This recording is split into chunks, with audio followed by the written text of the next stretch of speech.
Popular culture is more vulgar, vapid, self-absorbed, hedonistic, and dehumanizing than at any other time in living memory. Culture is supposed to be uplifting. It's supposed to infuse our lives with intrigue, lust for knowledge, and appreciation of beauty. Instead, for the past 2 decades, pop culture has only served as a sewer pipe of projectile diarrhea aimed directly at our gawping mouths. By its very definition, popular culture has always been mass-produced for mass consumption. But over the last 20 years, as I'm sure you've noticed, pop culture has become significantly more vacuous and obscene. It's a rancid assault on the senses. Why is popular culture so contrived, plastic, empty, meaningless, grotesque, and incredibly retarded? Because from the 20th century onwards, post-modernist, moral relativist, critical theory espousing, cultural, Marxist, nihilists began to seize control of society. Postmodernism seeks to erase the distinction between high culture and popular culture. They want to turn everything on its head. In simple terms, postmodernists have sought to reshape society in their image. And that's why everything's so ugly. From architecture, to art, to music, to entertainment, they're making everything hideous. The goal? To completely undermine the foundation of Western civilization and leave us open to subversion and capitulation. Look at television. TV's endless portrayal of broken families, emasculated male figures, and aberrant, nihilistic, droog-like youths. The stars of so-called reality television are virtually always narcissistic, amoral, and borderline insane. They have no redeeming traits, indoctrinating us with the idea that this is actual reality, that this is how we should act too. You're beginning to think that the tube is reality and that your own lives are unreal. You do whatever the tube tells you. You dress like the tube, you eat like the tube, you raise your children like the tube, you even think like the tube. This is mass madness, you maniacs! In the decadent late stages of a society, bizarre behaviour proliferates and is legitimised by the dominant culture. They're fetishizing pathology. We're even seeing the mainstreaming of paedophilia by the news and entertainment media. Salon.com giving a platform to a wannabe child molester. Articles that legitimise watching child porn. A new Fox show that shows a transgender 6-year-old wearing a sadomasochistic ball gag. This is all intended to drag us down into the gutter. Once we absorb this kind of degeneracy, our moral filter is irreparably damaged. Studies show that the more TV you watch, the more depressed you are, even for active people who exercise regularly. And is it really any wonder, given the warped and corrosive view of humanity that is perpetuated by television? We are their cattle. We are being bred for slavery. The revolution. Can somebody please explain to me what the hell that's all about? Just that idiot licking his nuts again. Popular culture is also hypersexualized. It's not prudish to observe that the sexual imagery we're bombarded with by television is infinitely more gratuitous than it was just 25 years ago. Even pornography itself is becoming uglier and nastier. It's documented that this hypersexualization process has normalized cheating and betrayal. It's this, oh, everyone else is doing it, so why not me mentality. Hypersexuality in popular culture leads to ruined relationships and failed marriages. Pop culture is making us miserable and lonely. Look at the cult of celebrity. Being famous used to require having actual talent, even as recently as 20 years ago. Now, the measure of fame a celebrity achieves is directly proportionate with the volume of tasteless debauchery that they inflict on the world. Vulgarity has replaced talent. The more vulgar and ostentatious, the better. Thanks to social media, young people have been indoctrinated into this idea that narcissism, not fulfillment, not meaning, not authenticity, but narcissism is the ultimate measure of satisfaction and importance. Celebrity is just a reflection of that. So what do we look for in our celebrities? Talent? Meaning? Authenticity? No. We look for narcissism. When 16-year-olds were asked in a survey, what would you like to do for your career? 54% answered become a celebrity. Yet nearly 70% of them had no idea whatsoever how they would achieve this. Sometimes when I watch TV, I stop being myself and I'm a star of a series or I have my own talk show or I'm on the news getting out of a limo, going someplace important. All I ever have to do is be famous. People watch me and they love me. It's no surprise that since the explosion of celebrity-led narcissism, young people are more depressed than ever. Suicides amongst those aged 10 to 24 are up every year since 2010. Why are you all so unhappy? Because you're aspiring to something completely vacuous and unobtainable for the vast majority of people. Popular culture is making us miserable. Celebrities are now more revered than religious icons. This is why people suddenly turn into gushing morons whenever a celebrity dies. Rendered blubbering idiots over somebody they never knew and never even met. In many cases, someone they weren't even interested in until they died. It's like North Korean competitive crying every other week. And look at celebrities who wake up from their coma and use their platform to bite the hand that feeds them by questioning what they're a part of. I've got one that can see. When Kanye went off script and started decrying the popular culture he once served, they put him in a psych ward. Cause y'all been lied to. They can't play what they want to play because they've been paid to play that bullshit over and over and over. Look at how the custodians of pop culture treat celebrities who think for themselves or who challenge the status quo. They're immediately dispensed with because the entire scam is dependent on a complete lack of diversity, a vicious intolerance of anything that's truly original or unpredictable. That's why popular culture is so sterile. And you know, it's ironic that one of the most popular talent shows is called The X Factor, given that the introduction of actual X factors, i.e. unknown quantities, into the system would cause it to collapse. Look at popular music. The same handful of people writing and producing songs for the same handful of popular artists. Why do you think everything sounds the same? The same procession of electronic beats, repeated hooks and verbal diarrhea that passes for popular music now. Music is less diverse and the lyrics are more dumbed down than ever before. Man, rap today fucking sucks bad. They're not even saying words anymore.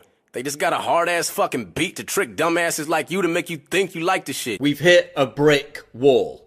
There hasn't been a single authentic movement in popular music for the last quarter of a century. And look at the effect it's had. Young people were once able to channel their self-loathing, their anger, through the medium of rebellious music. Think punk, grunge, goth. Now, they're all growing up listening to sterile drivel like One Direction and Maroon 5. Yes, we always had manufactured plastic crap, but we also had alternatives. Now there are no alternatives. They just don't get the airtime. MTV used to play alternative music videos. Is that what they mean when they say videos have symbolism? What does MTV play now? 16 and pregnant musicians with actual talent and authenticity, because they still exist, are prevented from challenging this sterile status quo, while talentless button-pushing, noise-vomiting DJs are deified. Millennials have been stripped of the ability to diffuse their adolescent rage and alienation into music or subculture. So they turn to the mental ghetto of identity politics instead. And that hasn't gone so well.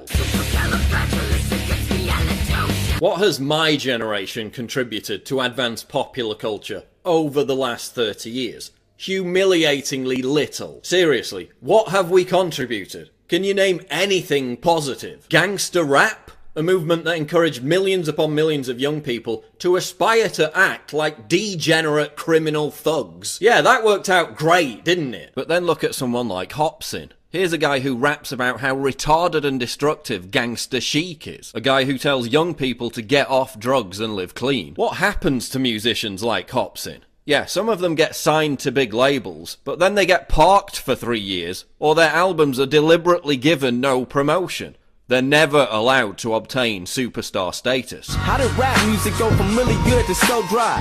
Real artists get shelved and whack ones get famous. To leave masses brainless, a smart mind is dangerous. Because their message represents a threat to cultural Marxism, a threat to the toxic identity that the music industry force feeds young people. Look at youth counterculture. In the past, youth culture was spearheaded by students. They created the counterculture which then trickled down into pop culture. What are students busying themselves with today? Safe spaces, political correctness, virtue signalling, and gender studies. When did being cool become about parroting everyone else's opinions? They are socially conscious citizens and are provoked by the loathsome presence of an unmutual. They are sheep. When did being hip become about writing laborious Facebook posts about how progressive you are? As Theodore Dalrymple noted, the pressure to conform to canons of popular taste, or rather lack of taste, has never been stronger. Everyone's petrified of constant social media surveillance by their peers. Reactionary! Rebel! Disharmonious! Rebel! Reactionary! And we force ourselves to swallow this rotten culture, just so we can feel an affinity with our peers. So we can fit in. That's why there's no discernible youth counterculture. It's all predicated on conformity. You must conform. Yes. It is my sworn duty to see that you do conform. And kids today are so satiated with the deluge of entertainment on offer that they have no time or interest in rebelling against the received culture. No time to create their own look. No inclination to form their own ideas about the world, when it's so much easier to just regurgitate what Russell Brand or Meryl Streep is saying. Whether it be fashion, art, music, literature, comedy, culture has been completely sanitized. There is no counterculture. And that's why, with very few exceptions, everyone looks the same. Same haircut, same beard, same clothes, same meaningless tattoos, same lazy cynicism, same political views, same outlook. There's no authenticity, there's no daring, there's no individuality. Look at modern conceptual art. The postmodernist war on absolute truth has spawned the demented belief that anything whatsoever can be considered art. Why is modern art that requires skill or displays awe-inspiring beauty ignored in favour of tawdry trash? Literally trash. Have you ever visited Tate Modern in London? It's a giant building full of scrap metal, concrete blocks, urinals, and this, whatever it is. They call it an art gallery. It more closely resembles a landfill site. What does this look like to you? Dog food and a turd? No, it's conceptual art. The postmodernists decree that literally everything has to be part of a social justice movement has also inspired feminists to offer up their bodily functions as art. A giant ass was nominated for the Turner Prize. I mean, forget full retard. We've gone full idiocracy. The years passed, and mankind became stupider at a frightening rate. And the #1 movie in the country was called Ass. And that's all it was for 90 minutes. It won 8 Oscars that year. So we're told to genuflect over the deeper meaning of a 6-foot butt crack, while actual works of art are being renamed because the original title might be offensive. Look at modern theatre. We went from Shakespeare and Oscar Wilde to this. They're making everything that's supposed to be exquisite hideous and repugnant. What's supposed to inspire us now dehumanizes us. When ugliness is venerated as beauty, we know we're in the depraved late stages of a civilization. Popular culture is so invasively vulgar that it's often cited as one of the factors in the radicalization of Islamic terrorists. Jihadists in the West often immerse themselves in this culture and then become suicide bombers as the only form of repentance.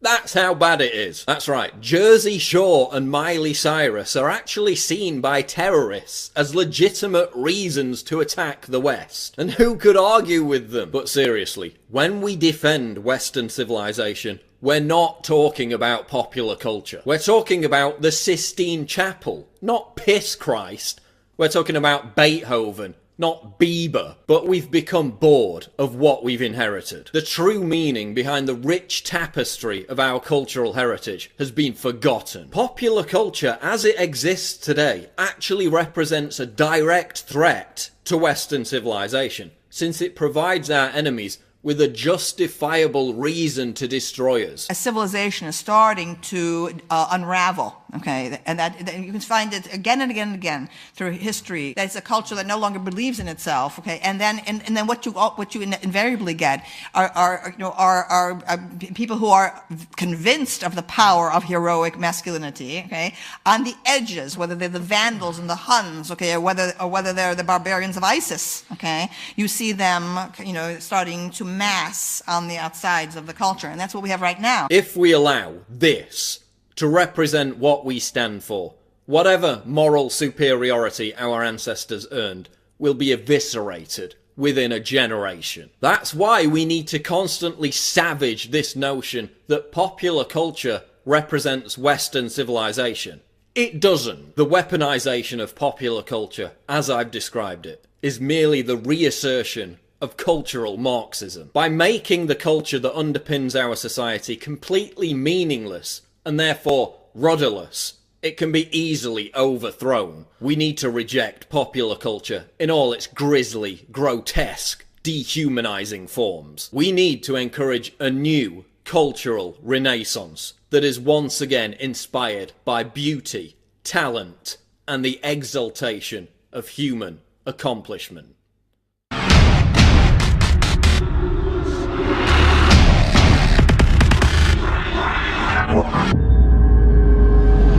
Click the link below to subscribe to the channel, and for more breaking news go to Infowars.com.